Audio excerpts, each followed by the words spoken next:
I had to quit that job because I ended up having sex with the manager and his girlfriend. The story you are about to hear is true.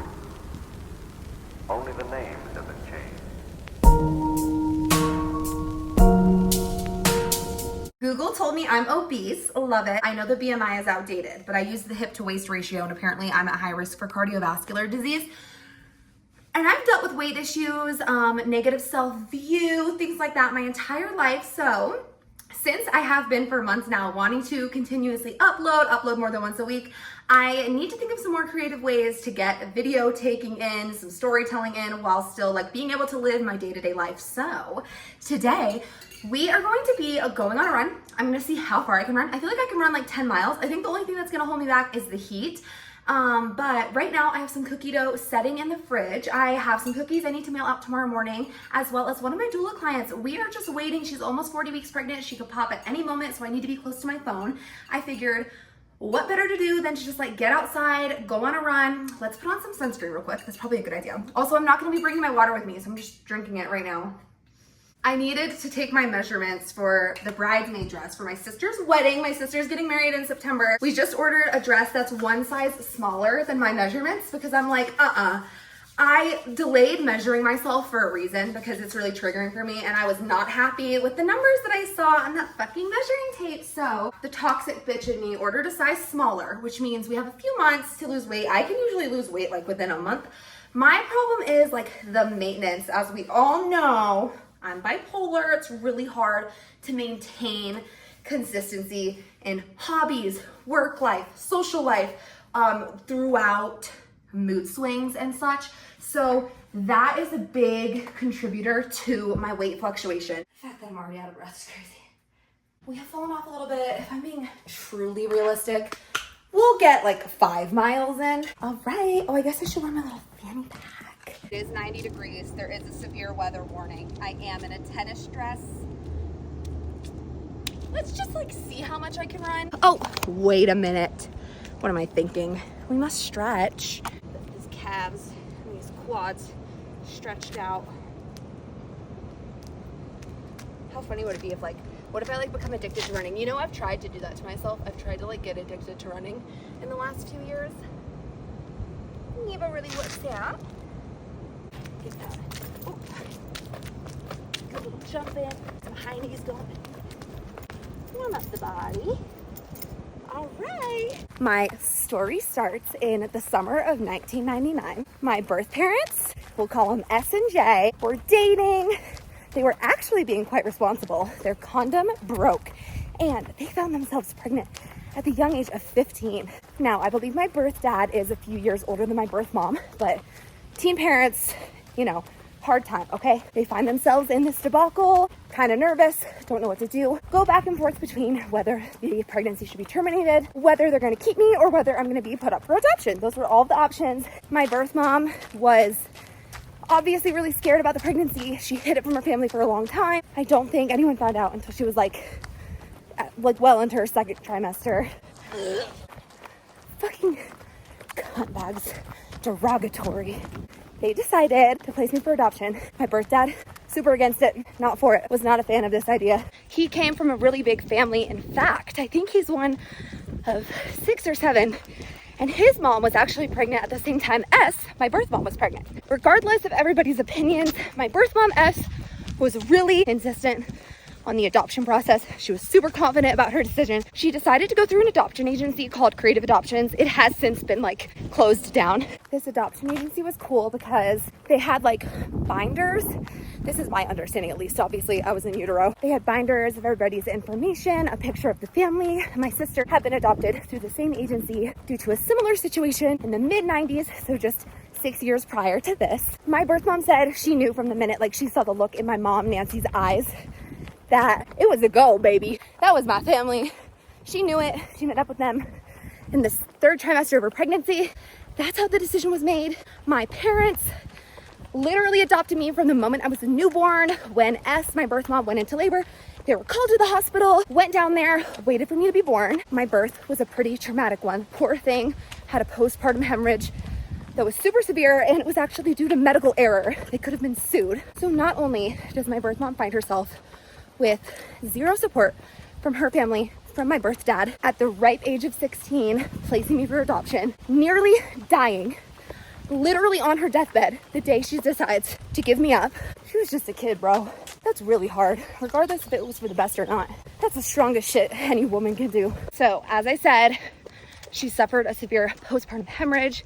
They had to take her into emergency surgery. My parents and my sister, they are there with her family, praying in this waiting room. She's carted out. There's a huge pool of blood. Everyone thinks she's gonna die. My birth mom, her testimony is amazing. She claims that she audibly heard Jesus tell her, everything's gonna be all right. I got you. Do not be scared.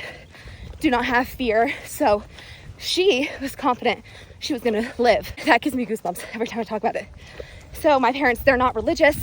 This ends up becoming a big part of my life later on. And my dad was raised Orthodox Jew. My mom was raised Catholic.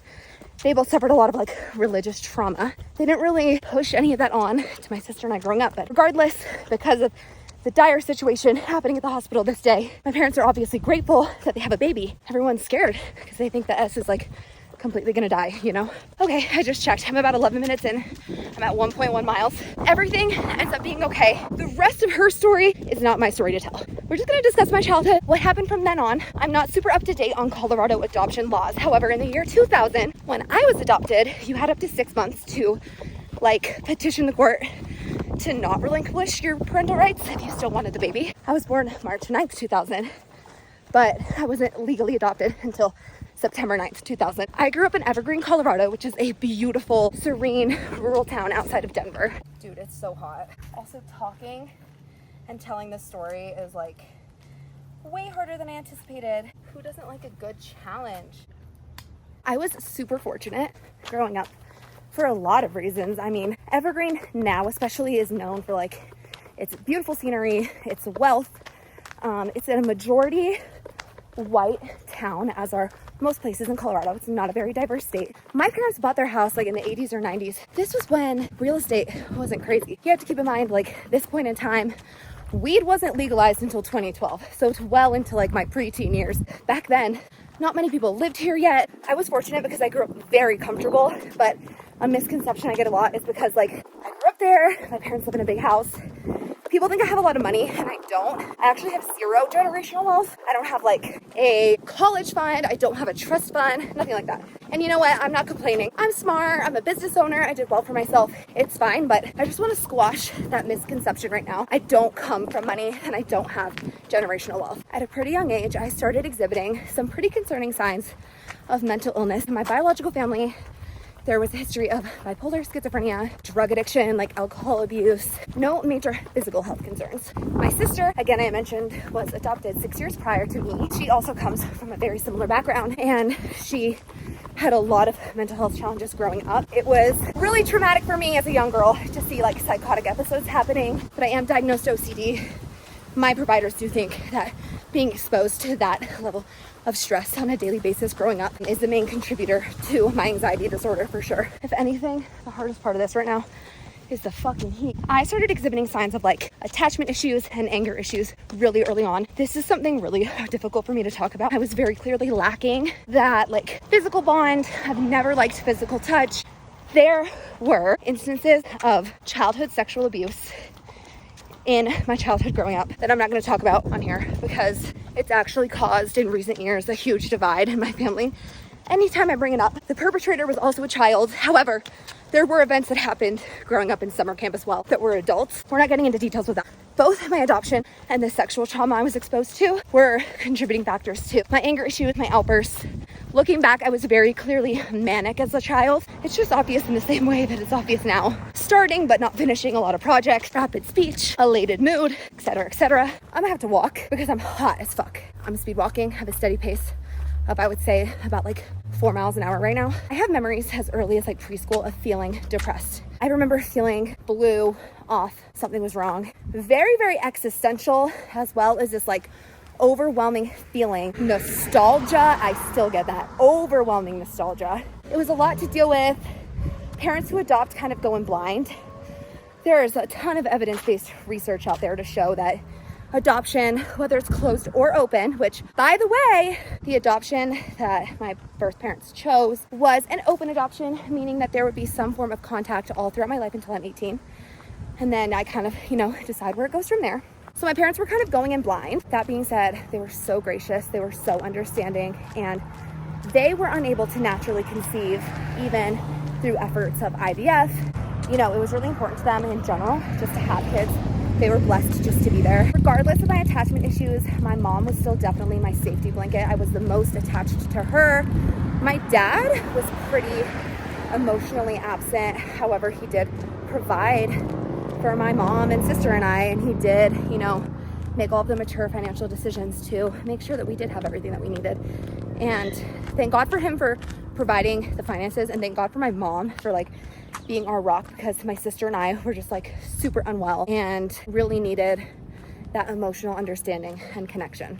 Starting at age 2, 3, when I could start talking, I started singing, writing songs, making up music, anything you can think of. I wanted to be a rock star. This was early 2000s, so Avril Lavigne was like Billie Eilish now.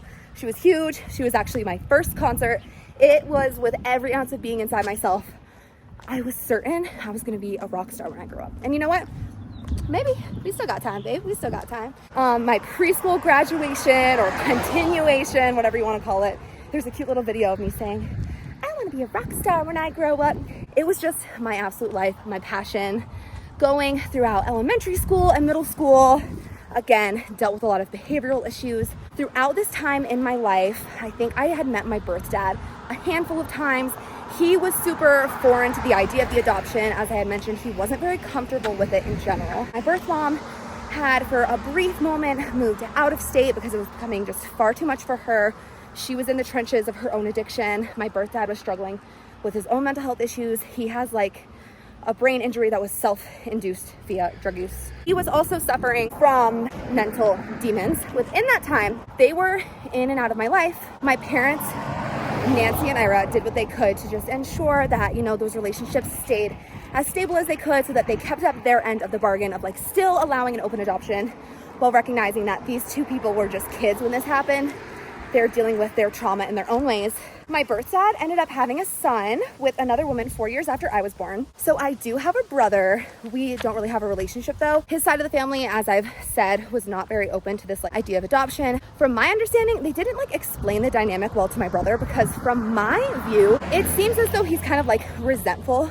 Obviously, I was, in his eyes, a bad sister because I wasn't present at all, but it was due to the fact that my birth dad and I's relationship was very tumultuous. He had said very hurtful things to me, and it was just hard seeing them come in and out, in and out. Whether anyone knew it at the time or not, it was very clear that when I would be getting ready to see my birth parents, I would be so excited. And then there was this common theme that started happening where they would say, we're gonna come over on Sunday and see you, and then 10 minutes before they were even supposed to be there, we'd get a call and be like, I'm not coming, I can't. And it's because it was just too hard for my birth mom, and she was young. She was also very obviously struggling with addiction. I have very clear memories of her, being really unwell at this point in time. It was just really sad, and it was really, really hard to see, because I was more excited than anything to see her and spend time with her. And it'd be really hard when it would cancel. So, okay, I'm gonna start running again. So that kind of led to this complex that I now struggle with, which is where people will cancel on me. And I'm getting better at it now, but for my teen years and early adulthood, people would cancel on me, and it would send me into this deep depression, this deep narrow realm of everyone hates me, no one's ever gonna love me. It just created this really toxic thing in my mind about rejection, that I was never gonna be loved properly. I was always gonna be rejected, and it was really hard for me. Preteen years happened. My parents did everything they could to get me into an art school because they knew how important it was to me. Be in the arts. I had gone to a few different schools, and I struggled quite a bit in my hometown. Because as I mentioned earlier, it's a majority white town. I'm mixed race. I grew up looking much different than the kids around me, and that also created this negative self-view. Because I always wanted long, straight blonde hair. That's just not the case. I got double D's at the age of 11. And it was hard for me, but finally my parents got me into this creative arts school down in the inner city. Bless their hearts for commuting literally 50 minutes to and from school 5 days a week so that I could be living my dream. 20 minutes in and I'm at 2.0 something miles. I go to this art school. At this school is where I probably developed like some of the strongest bonds. My very, very best friend Maggie and I met when, I guess rewind a bit, I was in preschool up there. Like I said, my preschool continuation, I was like, I'm gonna be a rock star. That's where Maggie and I met, literally still in diapers at 2 years old, still besties to this day. But at this art school, I was able to like explore dance, songwriting. We learned how to play instruments. I started getting an understanding of music theory. And I met still one of my best friends to this day. His name's Kevin. He's on my channel sometimes, watches every week, shout out. I met him. I had all these awesome experiences. We were obsessed with Glee. This was around the rise of Glee. So this is about 2011, 2012. And super obsessed with Glee. We started our own Glee club, thank you to the encouragement of our 6th grade teacher, Amanda Boucher. She was actually a very talented dancer. I'm not sure where she is today. She actually got me through really hard times. I started dealing with severe depressive episodes around that time of my life, so around middle school. And she was actually one of the people who brought attention to my mom about it, being like, you know, Alyssa's not herself. Overall, it was a really good experience. It was cool because now that I was at an inner city school, I was around a lot more diversity. I was being exposed to other cultures. We started our own Glee club. We did several performances a year. It was awesome. I was living my best life. And high school started approaching. I had done 3 years at this art school. I had been on the wait list for Denver School of the Performing Arts for a few years in a row at this point. It's pretty obvious I wasn't getting in. My caliber of music theory just wasn't where it needed to be. So I got an opportunity to be on the junior varsity dance team at the high school back in my hometown. My parents were really hesitant about this for good reason. They knew I had a hard time with my body image. A lot of bullying took place at Evergreen. So Evergreen is now this like huge, rich town full of all these really privileged Barbie bitches. My parents didn't want me going there. Again, overheating. I was insistent. I think my parents wanted me to lean more into the performing arts. And I don't want to say I should have listened to them because everything happens for a reason, but this is where I do also believe I had made a mistake because I did the dance camp with them over the summer, got accepted on their junior varsity team, competition season starts, and I am suffering. I lost maybe 40 pounds at summer. I'm now stick thin, still don't look like the dancers on my team, don't fit in with them at all. Personality is completely different rank and economical status. It just wasn't fun. It wasn't enjoyable. It was very cliquey. It was very Mean Girl-esque. And let us not forget, something was going on up here, okay? At this point in time, I had been diagnosed for sure with an attachment disorder, and they were considering bipolar disorder because my birth mom, her mom, as well as other people on the paternal side, had been suffering from an array of mood and psychotic disorders. And due to my ups and downs, crazy behavior, I was put on medication and diagnosed at that very, very young age, between the age of like 11 and 14. So I'm on these meds. I'm physically different from these people. I'm mentally different from these people. I'm not built to just like wake up at 6 a.m, go to practice, get to school, do 8 hours of school, repeat that 5 days a week. I start suffering. I'm unwell. I start hanging out with people who are doing drugs, smoking cigarettes. I start smoking weed, smoking cigarettes, and I just felt like I belonged more in that group. They made me feel a lot more seen than the people in the dance world. I felt really judged by my coach. I felt like people didn't really want me there. Again, I was struggling with depression. So some of this was true, but you know, some of it is this false idea that we develop about ourselves when we're in like these dark states of mind. So I end up quitting the dance team mid-competition season. Super frowned upon, not supposed to do that. I wish a little bit that my parents had kind of given me that encouragement and just been like, listen, you made a commitment to the year. You are doing this, like, you have to. But instead, you know, they saw me being an unruly teen and they were just like, you know what, let's just let her quit. So I quit barely past my freshman year at Evergreen High School. It was at this point I was super defiant. I lost my virginity at 14 to a 17-year-old who now in retrospect like totally groomed me made him seem like such a sweet, nice person, said I was so mature for my age. I ended up skipping 5th period study hall to go have sex with him in this like trap house on top of like 12 mattress toppers. It was like the most bizarre shit you've ever seen. Literally out of a movie. Lose my virginity to this man.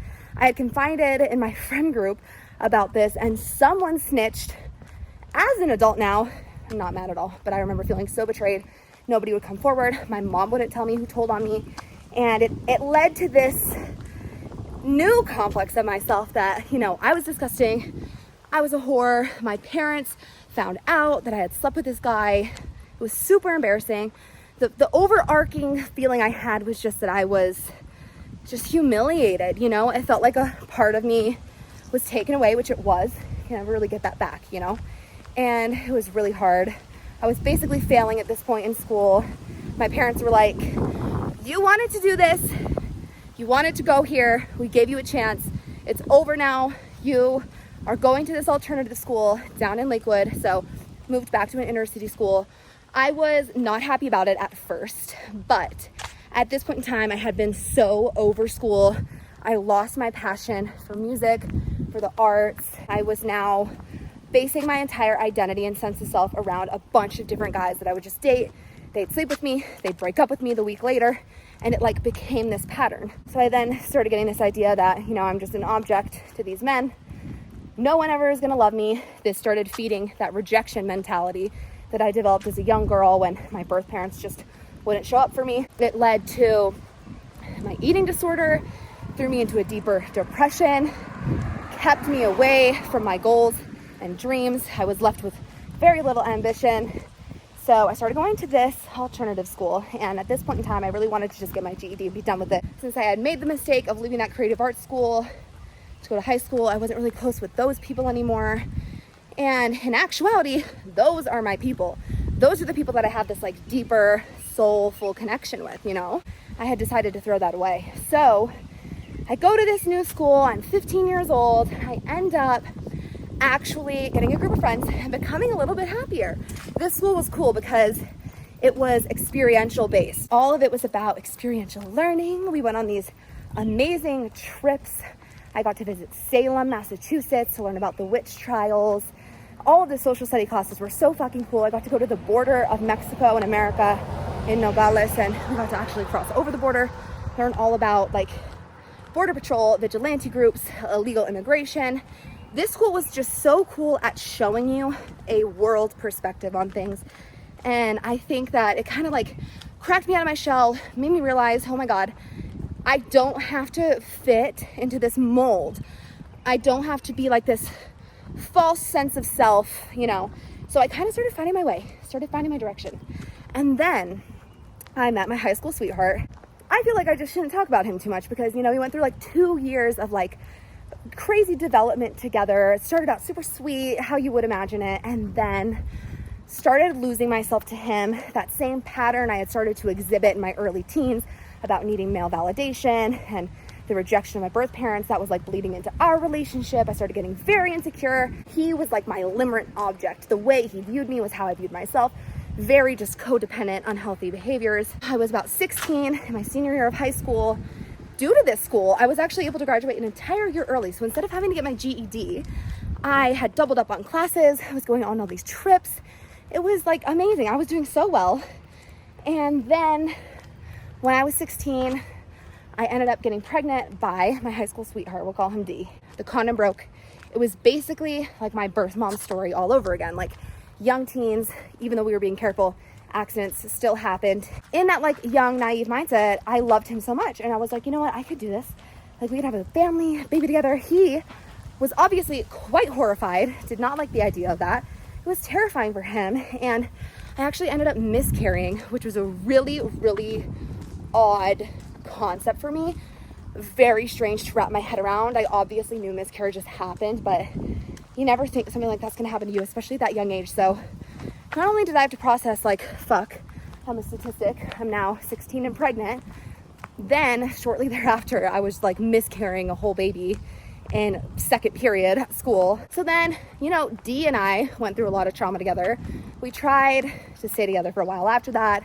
I actually ended up living with him throughout the second half of my senior year in high school, and ultimately that ruined our relationship. He got into drugs too, really bad. I graduated high school the week I broke up with him. He didn't even come to my high school graduation. He allegedly cheated on me in a teepee. Okay, I'm about 30 minutes in. I'm at 2.8 miles because I've just been walking. So when I get back down to this trail, we're gonna start jogging again. The breakup was really messy. He started getting into this thing called like a neo-prankster. If you don't know anything about the like married pranksters in like the 60s and 70s, look into it. Basically, he thought he was a Deadhead, even though like the Grateful Dead isn't a real band anymore. He started doing a lot of psychedelics, got kind of crazy and weird. We ended up getting stuck the week before, or like the 2 or 3 weeks before I graduated. He took me to Indianapolis, right outside of there, to this like farm that ended up being like a commune. Super bizarre. We like almost got stuck there, and it was like a cult is what we realized once we got there.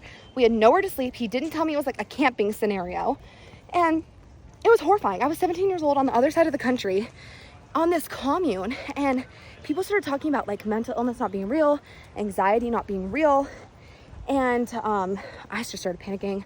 We were 2.5 hours outside of the city. It was so scary. I end up leaving him there.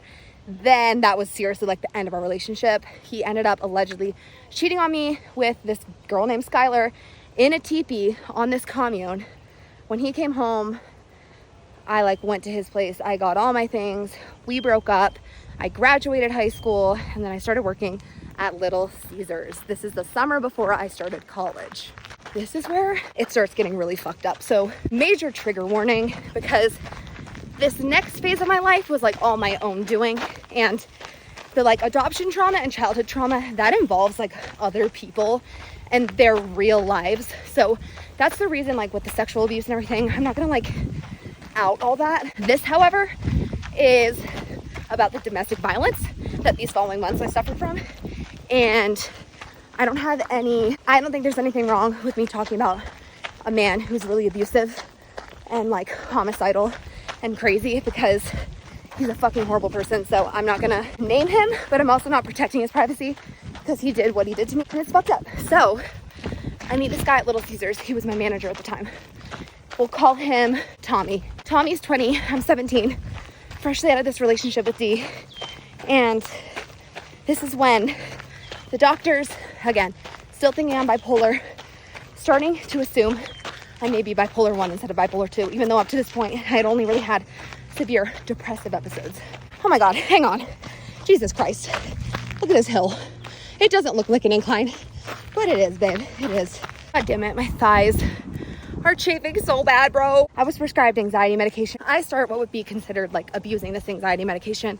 It's really the only thing that made me feel like I could function normally. And at this point in time, my birth mom and I actually started developing like a much closer relationship. And it was more like a best friend or sisterly relationship, not as much like a maternal like energy and a child relationship, which actually poses to be a problem in recent years, but we'll get to that. Start seeing this guy not long into it. Extreme red flags. I think I started dating him like 2 weeks after I met him. He very addicted to drugs, methamphetamine to be exact. So he'd be up for days and days and then be withdrawing and these crazy fucking raging like depressions, these like anger spells, and he would take it out on me. So at this point in time, because I was abusing my anxiety meds, because I was up all night with him while he was doing speed, I started not sleeping. I stopped going home. My family didn't know where I was. This is June 2017. It's the start of my most notorious manic episode of all time. The one that got me diagnosed with bipolar 1. I mean, it was super textbook. I was in a delusion that this man loved me. I was being emotionally and physically abused. So now I'm stuck in the cycle of abuse with this guy where like even on the days where I'm maybe more like lucid, more clear-headed, I am like, well, I can't leave because he told me he would kill me. He is at this point now attempted to kill me. I was all manic and crazy, being horrible to my parents and my family. It was like a reflection kind of how I was as a child before I was medicated. All those anger issues in me came back, and I was very reluctant to trust them. He had convinced me they didn't love me, that they were bad people, that he was the only person who was ever gonna love me. And it was really scary. He followed me to community college. I had enrolled and he didn't want me going there unless he was there as well. It was my first day of community college and he didn't go because he had been on a drug binge that whole weekend and he was fiending for meth. He didn't have any. At this point in time, my parents had taken away my car in an effort to like get me to come home.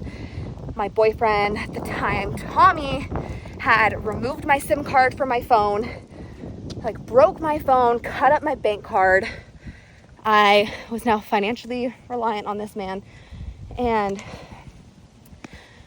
we were living in this apartment that had no air conditioning in August in Denver. It just starts getting worse and worse. I have no financial freedom now, no sense of individuality. My parents are pissed at me because regardless of if I'm mentally ill or being abused or not, I've been a fucking raging cunt to them. And they're not having it. It's bad. It's bad for everyone all around. It's our community college. He didn't want me to go unless he was there because he didn't want me around other men. So he enrolls for like computer science. At this point in time, I think my goal of being a musician is just like unattainable. I don't believe in myself at all. I'm like, I'm just gonna go into neuropsychology. First day of community college happens and he strangles me afterwards. I'm not sure the exact statistic, but I believe if you're in a relationship where you're experiencing domestic violence, the perpetrator of the abuse is like 700 times more likely to kill you after like an attempted strangulation. I was still working at Little Caesars at the time and he had actually been let go because he was crazy. And there was an incident that happened outside of Little Caesars shortly after he was fired. He was hitting me, he was restraining me, I was screaming and crying. A man called the police. I was scared. I thought that man was gonna hurt me. I lied for this man. Saying, no, it was a misunderstanding. I went on staying with him. We would like use his parents' credit card to just lift everywhere because as I said, my parents had taken away my car at this point. The instances of the abuse like got closer and closer together and worse and worse and worse. There was a time at school when I had went to the bathroom right after one of my lectures instead of coming straight to like the main hall to meet him. He was super pissed. He grabbed me by the arm, yelling at me like in the courtyard of the school, and somebody I actually went to high school with at the alternative high school went to the community college and he saw me. He like came up in between him and I, and he was like, oh my God, Alyssa, are you okay? And I just remember being like, I was probably mean to him. His name is Will. Will, if you watch my stuff, I really appreciate you because you were literally just trying to help. And I was probably like, yeah, like go away, I'm fine. Because, this guy, Tommy, didn't want me having like any type of bond or connection to anybody. Anyway, it was bad. I finally end up leaving because he slit his throat in my car, which I had somehow gotten back within the midst of this because I had started college. I was trying to talk to my parents. I needed my car to get around. I drive him to the hospital because he's bleeding out in my car. I start driving down 36 towards Boulder. We had been living in Westminster at this point in time. We had obviously been couch hopping because neither of us had a place to live. He was on drugs. I was now his fucking pet, essentially. And I'm driving down 36, pull off the exit near the First Bank Center and take him to that Broomfield emergency room. And he walks in, he's like, I tried to kill myself. Then makes it this whole like pity sob story about how like I'm horrible. I made him want to kill himself. And I stick with him through this. I end up finding out he's been cheating on me. It's like in his phone while he's in this hospital on a 72-hour hold. These girls are calling, asking where he's been.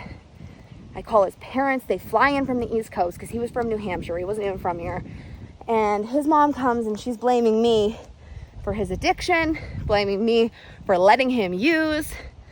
And the only person who was like rational in this scenario was his aunt, who also flew in, and she had just divorced her husband, who was an alcoholic narcissist. She said, Tommy reminds me a lot of my ex-husband. You need to be careful. So he gets out of the hospital. We try to make it work. He's like nice and charming and tolerable for like a few weeks, and then again an incident happens where I'm trying to run away from him out of the apartment. He slams the door, he locks me inside, he's blocking my way out. I'm screaming and crying. He's saying he's gonna kill me. This is when reactive abuse occurs. So like you'll hear this a lot in people who are in domestic violence relationships. It gets to a point where the perpetrator has you know, abused the victim so many times, the victim then also becomes a perpetrator of the abuse. You can't hit people. And this goes into a whole reason about why I don't spank my kid and stuff. But anyway, so I end up hitting him, kicking him, screaming, saying I hope he fucking dies, that he's ruined my life. Like, it was just really traumatic and horrible. And somehow I end up just like getting all my things, getting in an Uber, and just taking the Uber to work. Because I think at this point in time, my car had been taken away from me again. My parents had seen what was going on. Like, they were trying to take control of the situation, but like, what are you going to do? I'm in this like manic state. I'm being basically locked away by this man, and they did their best, whatever. I Ubered to work, called my mom, and moved back home. At this point in time, it's October 2017, and I got away from him. I never went back to him. I ended up moving out for my first time at 17. That little housing situation didn't work out well. Didn't last long. Had to move back in with my parents. I ended up working at a little coffee shop where I ended up, oh my God, I had to quit that job because I ended up having sex with the manager and his girlfriend. And we would have like threesomes and get drunk together all the time. And it ended up like being a really messy situation. So I ended up having to leave that job. And I decided to go to college in Hawaii because I was traumatized. I couldn't go anywhere in Colorado without being triggered about Tommy. That whole summer of 2018, before I ended up going to college in Hawaii, I was like on and off all of these new meds because ever since that manic episode, I couldn't seem to get my meds right. And my birth mom was also having a really hard summer that year. We clearly deal with a lot of the same issues. I ended up moving to Hawaii, shocker, get there, halfway through the semester, I get into a deep depression again and I want to kill myself. Can't do it, can't function. I'm telling like my little like school companion, I forget what he was called. It was like a mentor or something, about how I'm feeling. I'm telling my school counselor about it. In all of this, I end up showing my school counselor some of my original music because throughout all this time, the only thing I was really noticing that was making me feel better was like writing my music and singing and like getting all my thoughts out back into song as I had done like years previously. He's like, why are you here? Go home and like, you need to pursue this. So I do. 2019 comes around. I decide I'm going to take like a gap year or two in college since I had already graduated high school early. I was already a year ahead. Why not? And I started modeling. I started modeling bikinis. It was so cool. I would get like free shit sent to me and just like paid for just posting pictures of me in a bikini. And it was cool. Like, I felt like I had all the power in this scenario. I had all this time, like I lived alone again at this point, and all this time to like work on my music, film cover songs of things. I was finally like taking music seriously again. I end up actually moving in with the girl whose boyfriend and her I used to sleep with like just the year prior. We move in together. Things start going downhill again because I start heavily drinking multiple times a week, which you're not supposed to do on bipolar medication. So I start getting all crazy again. I go on this spree of just fucking a bunch of people, end up getting an STD. It was treatable. I'm fine. It's all good. It was a bad time. At this point in time, it's January of 2020. I'd gotten a good number of my songs for this EP I wanted to release recorded. I meet my son's dad. Things are good. Things are okay. COVID happens. No more brand deals. No other way to record my music anymore. My strong suit is not music production. It's like lyricism. And so I couldn't record my music by myself. Everything came to a screeching halt. Now I'm stuck again, unemployed, feeling like I have no purpose. There's nothing to do in life. Miserable. Okay, my thighs are bleeding. I need to take a break for a second. Keep in mind, at this point, I am on meds for my mood disorder, but they're not working because I've been heavily drinking. The fucking quarantine happens. Everyone's fucking depressed. I'm all over the place, all over the fucking roadmap of moods. I end up getting manic, marrying this man after knowing him for 60 days. I get his name tattooed on my ass.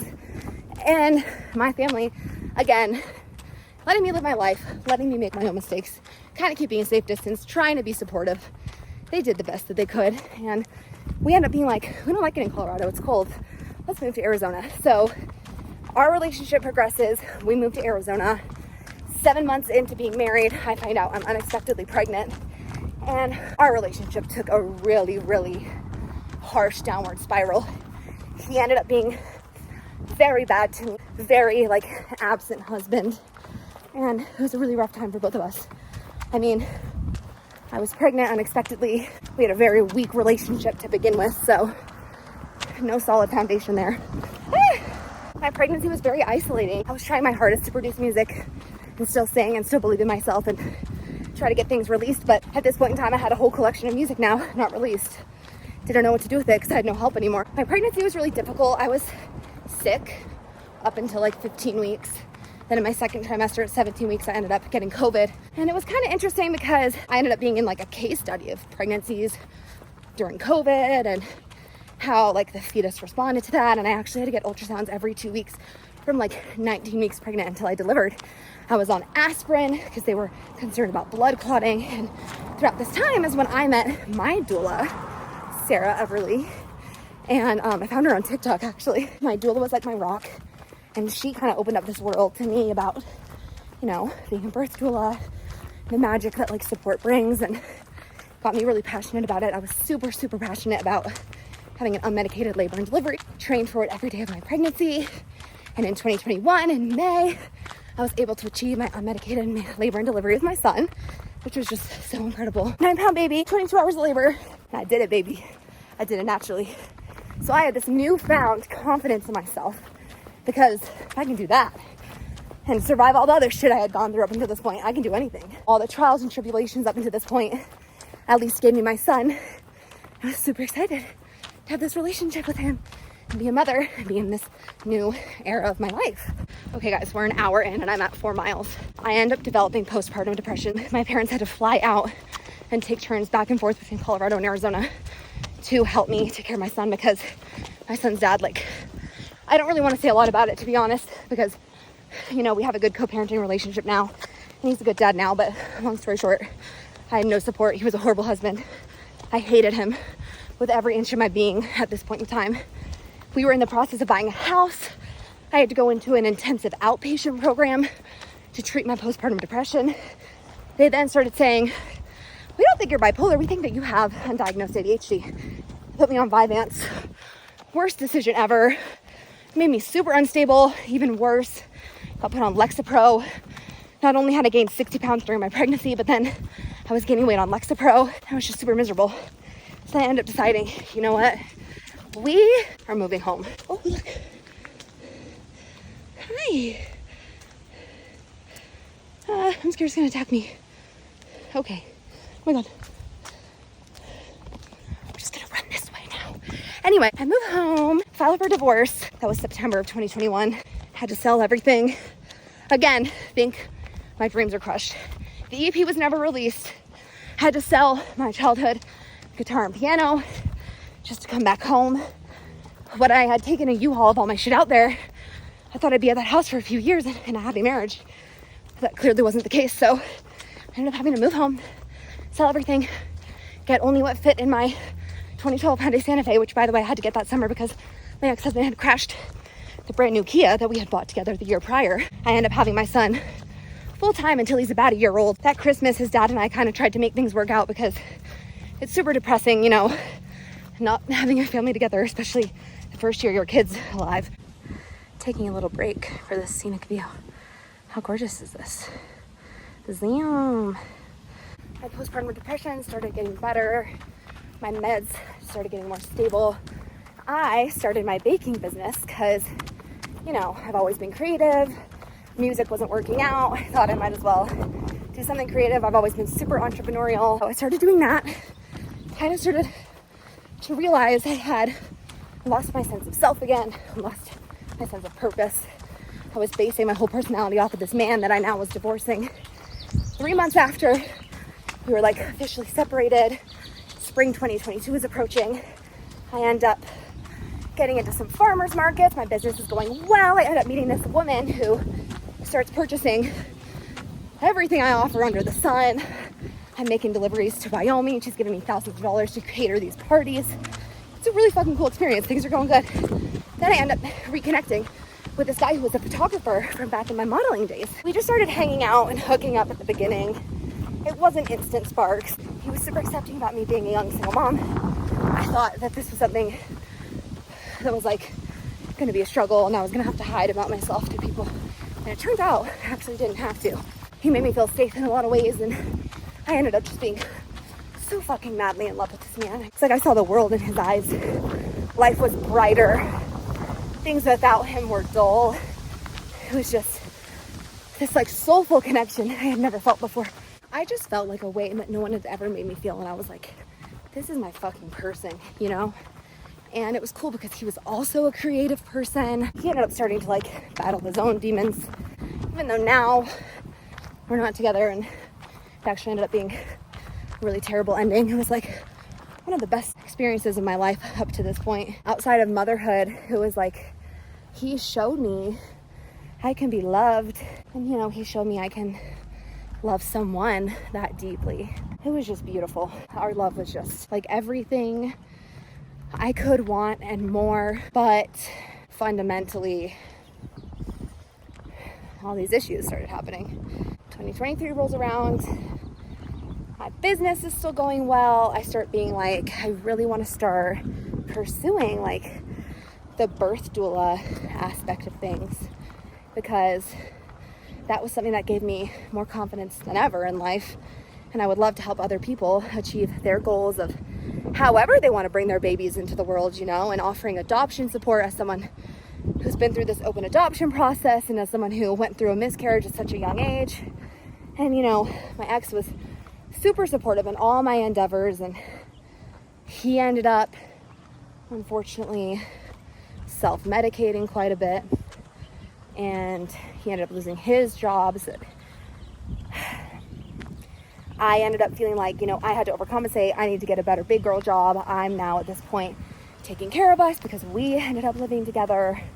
So again, I stall my dreams, stop pursuing my baking, put the doula thing on pause, and I get this big girl job at this magazine in Denver Tech Center. I was an operations coordinator.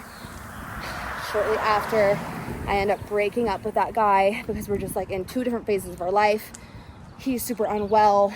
At this point, I'm like 2 years ahead in like my mental health journey, and it was just too much for me as a single mom to be taking on his shit too.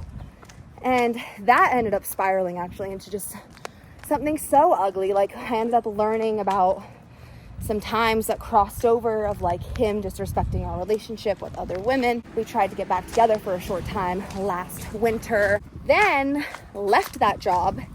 Here I am again. I had given up on my dreams, lost another relationship that I had again, lost myself to. See these common themes. And I decide to revive the YouTube channel. Okay, January 2024 comes around, and now like we're here. As you guys see, I'm pursuing my baking thing. I'm now an active birth doula, and I'm starting to delve back into music again, because truly it really is just like the only thing that makes my heart sing. I've sought a lot of therapy. My son's dad and I have worked very hard to develop this healthy co-parenting relationship, and my son just recently turned 3.